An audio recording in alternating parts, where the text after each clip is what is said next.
You're not alone. If you need someone to talk to today, please contact Crisis Services Canada by either calling them at 1-833-456-4566 all hours of the day, or you can text them at 45645 at 4 p.m. to 12 a.m. Eastern Time. Remember, you're not alone, and Crisis Services Canada is here to help.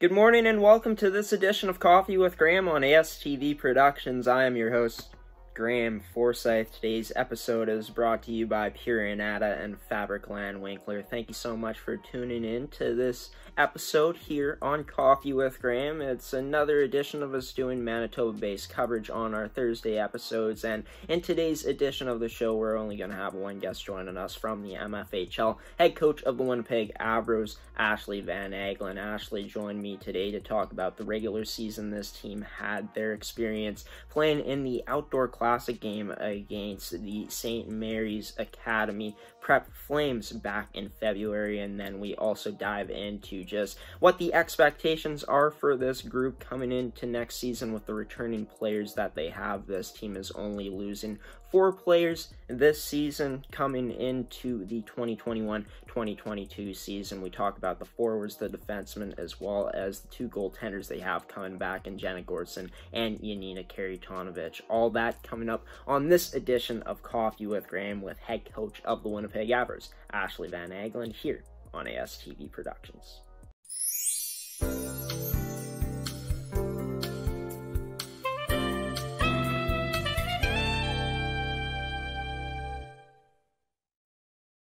Joining me now is head coach of the Winnipeg Avros, Ashley van Aggelen. Ashley, it's about your 3rd time joining me ever here on Coffee with Graeme. You've joined me once on MFHL season coverage, once on season preview, and now you're joining me again on this Thursday edition of the show here in May. How are you doing today? Doing good. It was the first day of remote learning, so it's been an adjustment, but it's been good. Yeah. How's the adjustment been this time around compared to the last time? Way more prepared. Yeah. Everyone's on the same platform finally, and we have all our stuff from last semester, so not a lot to prepare, but yeah, it's been good. That's good. It's good that the transition was better this time. You guys were more prepared, and hopefully come the next school year we won't have to be doing remote learning. But yeah, it's good that you've handled the transition pretty well. So we're gonna dive into hockey now. Just the season that you guys had a chance to play in 8 regular season games, had a chance to play in an outdoor classic game. Just going into those regular season games, you ended up finishing 7-1. Just for the time you guys were able to play, how was it like this year and this season that wasn't so normal of just seeing this team do so well as they did? Yeah, I mean, I don't really know where to start with that. I mean, we were fortunate enough because we got to play 8. There's teams in our league that only played 3, and most teams have played 5. We obviously had a heavy first half because we had planned for showcases, which in the end all got canceled anyways. So the way the schedule kind of worked out, we were heavy loaded in October, November, and so we did get a couple extra games in. How the girls handle it? Well, I would say pretty good for what was dealt their way. Obviously, when the season shut down, nobody was happy about it, and everyone was optimistic that we were going to get back to the ice soon. And the girls kept holding on and holding on and holding on, and it just felt like, it's maybe in 2 weeks, maybe next month, maybe next month. Well, maybe we'll get a season. Well, maybe we'll get playoffs. So it was just really hard to stay motivated when we didn't have any answers. But I thought they did a really good job. They were on Zoom with me the whole time for workouts. We did team activities over Zoom. As soon as we were allowed to go outside, we practiced outside as soon as possible. As soon as we could go inside, we went inside as soon as possible. So we tried to keep them engaged as much as possible. And for the most part, I think the girls did a really good job. Obviously, towards the middle of April, it started to die down a little bit, but I couldn't have asked for a better squad. They're pretty dedicated. And just talking about just the dedication of the rookies coming into this team, just getting to know the vets on the team this season, just I feel like it's a blessing for you guys, just knowing that you're going to have these returning players coming back next year, these rookies, like the rookies up front, the rookies on the back end, your two goaltenders in Yanina and Jenna. Just how nice was it to just see their growth throughout the little amount of time that you guys had to play this season? Yeah, honestly, everyone on our team has a role to play, and we had a really big rookie class, one of the biggest ones yet. We're only graduating 4 players this year, and that's the smallest grad class we've had since the Avros has been in existence for 10 years. So, I mean, everyone has to make the team again next year. But that being said, we're for sure only losing 4. The rookies right from the start made a solid impact for us right from the drop of the opening game, and I think you talked to some of them already, like Marin and Rhea and them. So couldn't ask for a better crew. And to be honest, like even after our team shut down on the 14th, I still ran a small group session for 10 players, and every rookie but one was there every single skate, and they're my most dedicated group. So out of the 10 girls that were skating, 7 of them were rookies. So I was really impressed. And, they came in with a lot of skill, but they picked up our systems really quickly. And a lot of the systems were different than what they were playing in Bantam. So it was only 8 games, but it was unfortunate because a couple of them actually said by the 8th game, they actually felt comfortable within our systems and doing everything. They're finally getting their wheels going and stuff and getting into the groove of AAA hockey. And then all of a sudden we were shut down. So, yeah, right when they were finally getting comfortable, of course, the shuts down. But it's great to see the dedication of these rookies and just to know that they were finally coming along and just getting comfortable in the systems. Just let's talk about just the adjustments you had to make to the lineup this season. Of course, Ella Friesen goes down with a collarbone, and you ended up putting Rachel Godfrey up front, putting that returning players line together up front, and Grove, Collins, and Bays. Just how was it like this season, just handling stuff like that with Ella going out and just moving players up? yeah, you know what? It's funny. I actually had a dad approach me at Seven Oaks. I'll leave his name unnamed, but approach me after that Yellowhead game and just say how he was talking about the shift in the game when Rachel moved up front and how no one wanted to go in the corner against Rachel because she was so hungry for the puck, and the game just completely changed, moving her from D to forward, and how that was just such a great momentum swing, and it was great to see the coaching staff adapt. And with the the 3 vets, man, we were playing real bad in Pembina Valley, and we just had hit a lull. I'm not sure what it was. We had come off a couple good games. I don't know if it had gone to our head or what, but we came out. We were flat. We weren't really playing our best. And I wouldn't say I got mad at the girls between periods, but I definitely tried to spark some offense. And the way to do that, we just figured we got to put our 3 most offensive players together and let everyone pick up their socks behind them. And I think Nora, Trent, and Courtney did just that because they came out and scored bang, bang, bang. Nora got the game winner. PD was ahead 3-1. We came back to win, and putting those 3 together, the other 2 lines just kind of followed with the work ethic and getting pucks to the net and pucks in deep and stuff like that. And actually, it took a little bit of pressure off the rookies. We had a rookie playing on our first line and a rookie playing on a second line, and when we took them off and put them together, I think it kind of calmed them down a bit too and allowed them to not think so much and just play. So it really made for 3 even lines, you could say. Courtney Bays goes down with an injury in that game against Eastman in you guys' final regular season game, and I had no idea it happened until you guys put out a post on, I think it was your story on, I think it was Christmas Eve, and just my conversation with, I'm assuming it was you who was talking to me on the Instagram DMs, but just the work and determination that she's shown, and just for her to try to get back to her 100%, just how fondly can you speak of just Courtney Bays at this point, with her just going through what she went through this season with the torn MCL and just the production that she had this season? Yeah. Courtney's kind of one of a million. Her work ethic is like, I can't even explain it for her age. It's like she's a machine. Um, you know, she blows her knee in the Eastman game. Nobody even knew. She didn't even know. She actually had to go back and watch the video and see where she actually did it.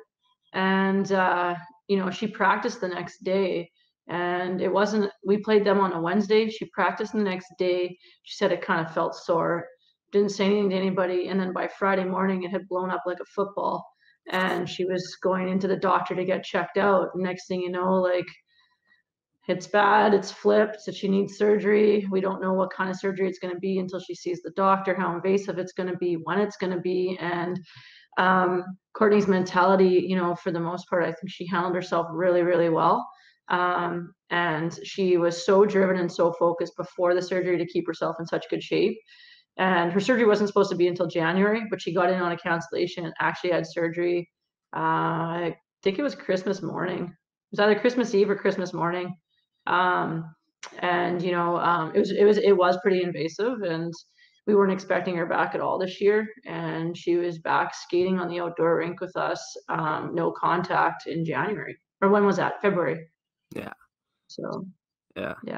That's insane. Just going through something like that, blowing out her knee, and just for her to have that will and determination to come back, just like you said, she's a machine, and it's going to be crazy to see what she's going to be able to do along with the other returning players come next season for you guys. Let's dive into the outdoor game that you guys had against St. Mary's. Just a cold February night, just coming out with a 2-1 win. What was that like, just after the long layoff of not playing a game since the end of October, just for these girls to come out and do what they did against St. Mary's? Just what was that like to witness that from the bench? Yeah, it was so fun to be a part of. I was twiddling my thumbs with how to get these kids' hearts back into it. They were so upset with the loss of like the season being shut down and the pushback for playoffs if we were even going to get them. And the Avros were part of the Hockey Manitoba 100th anniversary outdoor game years ago. I don't know if you remember that. We played Balmoral Hall. Hockey Manitoba was running them all over the province. It was probably like 6 years ago, if that. So I thought back to that experience and how much fun we had, and I was like, you know what? If we can make this work, in the end, I had a feeling that it might be the last time we'd ever play this year, and I just felt like we needed to go out with a bang and get a chance to play one last time. And the rules kept changing in terms of like you could play a game, you couldn't play a game, you could only play if there was lines on the ice, and you had to have official referees, and so the rules kept changing. But then the rules were in place, and that was our green light. And us and St. Mary's have had a pretty good working relationship over the last 10 years, and I know Bummer pretty well off the ice, and I know his kids have been going every day, so they were looking for something other than practice. And we wanted a competitive game, and we have Lizzie Bird against Julia Bird, and we've got Rachel Godfrey against two of her best friends. So what a awesome way to go out and play a top level team in our province. And it was competitive. It was tons of fun. Yeah, it was freezing cold. I had my ice fishing heaters on the bench, and we brought out a big tent and DJ booth with music and stuff. All the parents were bundled up. It was freezing, but it was a ton of fun. Yeah, that's amazing. Just being able to coach in a game like this and getting to experience, being able to coach a team in an outdoor game like that, just so cool to be able to do that. And just one more question before we go to our first commercial break here is just in a normal season, you'd be able to go to showcases, travel to many different places. This season, you weren't able to do that. So would you say that just those experiences of traveling and seeing these girls play in showcases was probably one of the things you missed the most about a normal season? Absolutely. I mean, the traveling, like nothing compares to kids together on a bus or kids at a hotel or away from home and spending time together and exploring and doing some educational tours and stuff like that. The hockey's one part and being seen by scouts is another part, but like the actual bonding, they really missed that. They were like craving that, and we didn't get that, and it was really tough. So I think the outdoor game was something that I tried to organize as a give back to them to have that kind of family community again. And one thing I forgot to say is we also experienced two awesome things in the outdoor game. Megan Tome scored her first goal of the season, and our AP player scored. So that was pretty cool.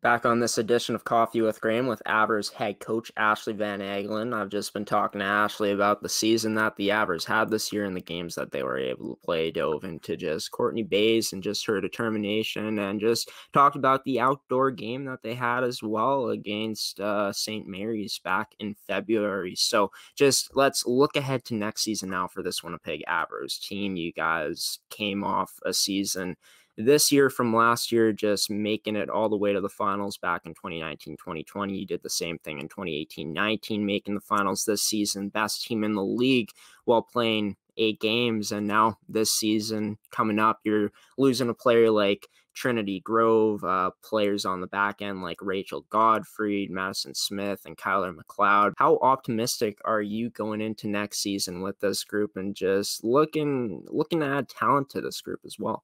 Yeah, I mean, not a lot of holes to fill. We're looking for specific type of players and role players, kind of piecing together what we have coming back. Having two goalies back again is awesome. And when you talk to them, obviously they wish they would have had a season to have a little bit more experience. But our goalie coach was fantastic, and I think he's done a really good job with both of them. And so shout out to Gord Woodhall on that. And 3D coming back, but if you look at the 3D we have between Maggie Matani, Lizzie Bird, and Kylie Johnson, they're probably 3 of the most mobile defense in our league in terms of just puck movement and explosiveness off the start and stuff like that. All 3 of them do a good job to join the rush. So we're losing a lot in MJ, Kyler, and Rachel. But that being said, we have a good core still coming back, and 3 girls that are all strong leaders on the ice and really add to our kind of pillars of success. So we're really looking forward to that young group, picking it up and bringing it for us up front. 8 returning forwards. We'll see what the draft brings and what kind of players it brings out. And in the end, I know Eugene's losing, the Ice are losing some D too, so there's going to be a fight for defense. That being said, you might have to shift a forward back on defense based on what comes to camp. So we've got that in the back of our mind too, that we might swing a player back if we need to. But pretty excited. Yeah. Pretty excited. I wish we could start like now. Our trials aren't going to be till August because of COVID. So, yeah. Yeah, and 2 big factors. I mean, like your rookies had a wonderful season. A lot of them showed a lot of promise up front this season, but 2 players that are going to be in their senior seasons just looking to take that next step as they're looking to go to university after the season is done. Next year coming up is Courtney Bays and Nora Collins. Just for these 2 to have them back to be looked at as leaders on this team, just how excited are you to have these 2 players back, just highlighting this forward group? Yeah, absolutely. I mean, their connection this year, playing with Trin, was already like bar none for their production on the ice, and there's like a 99.9% chance they'll play together again next year. Just got to find another winger for them. Yeah. The 2 of them aren't just, I can't say they're not just amazing athletes, but when you get to know them, and I know you've talked to both of them, they're both super humble people. And they work hard in the classroom. They work hard at everything they do. And kids look up to that. And they're kind of the glue too, because there's never like, they know when to speak and when not to speak. One's a little bit more goofier than the other, But it's so much more than hockey when it comes to leadership in this league, especially when, you know, in a regular season, we're playing 60 some games with showcases. People can get sick of each other pretty quickly. But Nora and Cord are two of the most humble people I've ever met. And they would never talk about how good they are, what they bring to the team or anything like that. You almost have to pull it out of them. And that's really nice to have on the team. They put everyone else before themselves. So yeah, I'm really excited.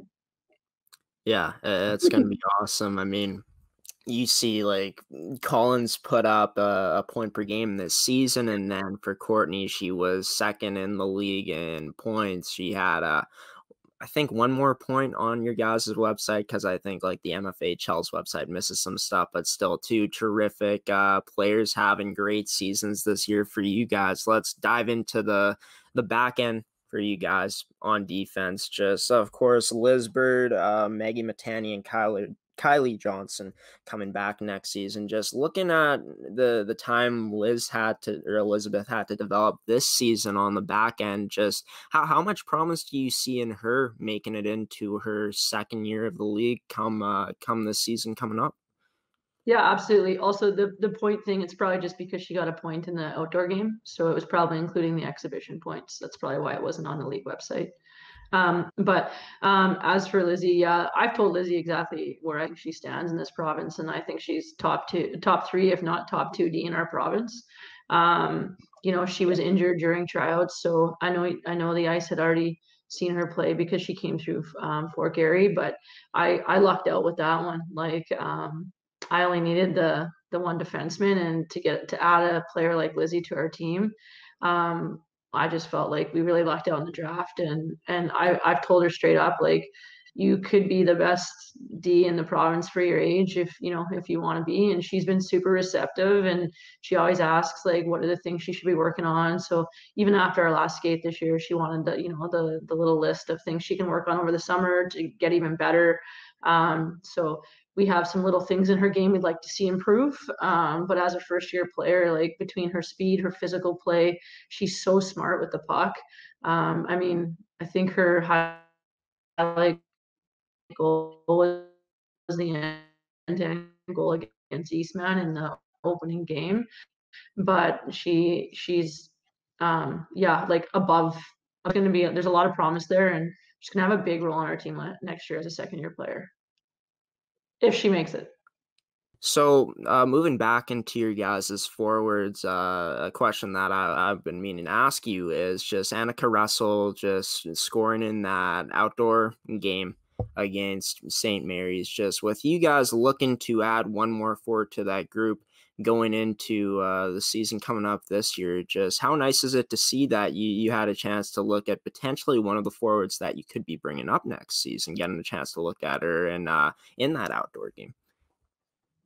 Yeah, for sure. I mean, I can't disclose too much there. Everyone's got to try out, but it was definitely nice to have some APs come out, and we had some more APs skate with us during some practices. Obviously, Annika would be in that mix.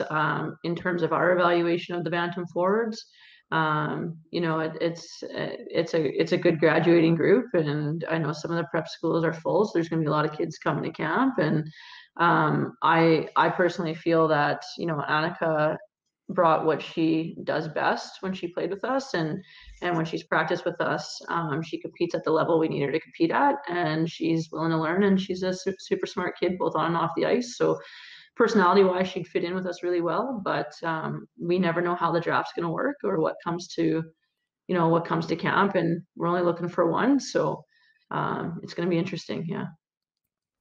And just looking at your goaltenders, Jenna and Yanina, of course, both of them have to try out again coming up this season. But both of these goalies showed that they have a chance to be maybe the best goalie tandem in the league moving forward here in the next two seasons. Just looking at the games they were able to play this year, along with the whole team just not getting any preseason games, just jumping into regular season without playing in any preseason games. Just how impressed were you looking back at the season with how these two rookie goaltenders came out to play?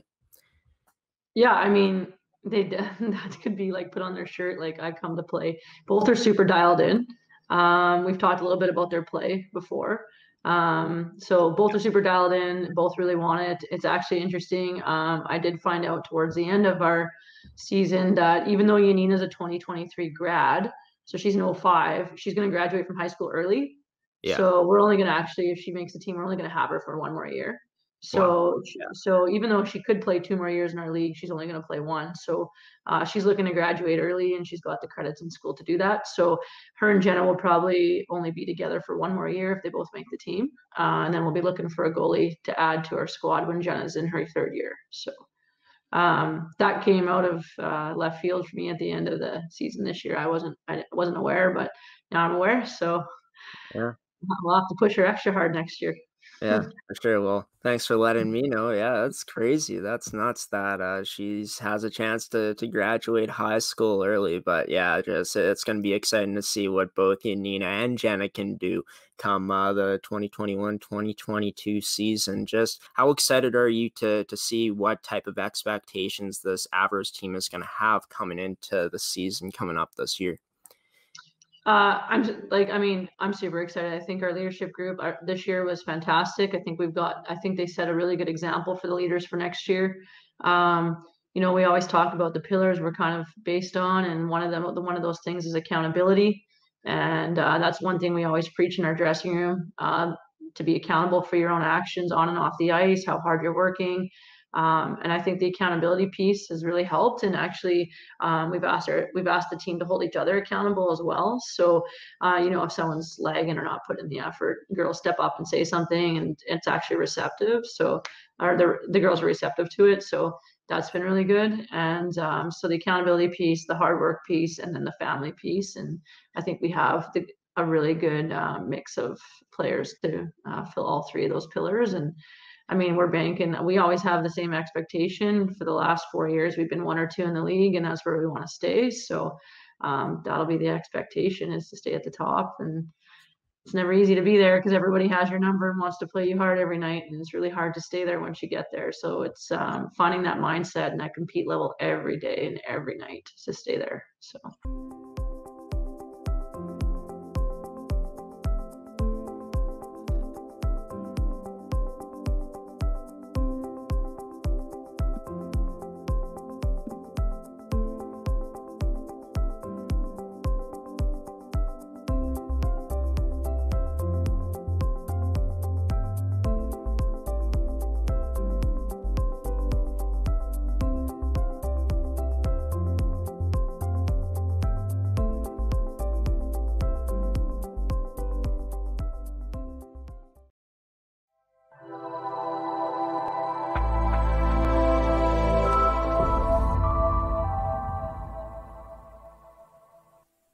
Welcome back to Coffee with Graeme here on ASTV Productions, and this is going to mark the end of today's episode. But before I let you guys go, as always, I want to say a few things. I want to thank Ashley van Aggelen for joining me as the guest on today's edition of the show. I want to thank you, the viewer, for tuning in today, and I also want to thank our sponsors in Anada and Fabricland Winkler for sponsoring today's episode. I'll be back on the network next Tuesday at 10 a.m. Central Daylight Time for another edition of Coffee with Graeme. You can catch that episode on Tuesday at 10 a.m. on our Facebook at ASTV Productions, or you can visit our website to watch it at astvproductions.com. But until next Tuesday, folks, I've been your host of Coffee with Graeme, Graeme Forsyth, signing off now. Have a wonderful rest of your day. Stay safe out there. Have a wonderful weekend, too. And until Tuesday, I'll see you then.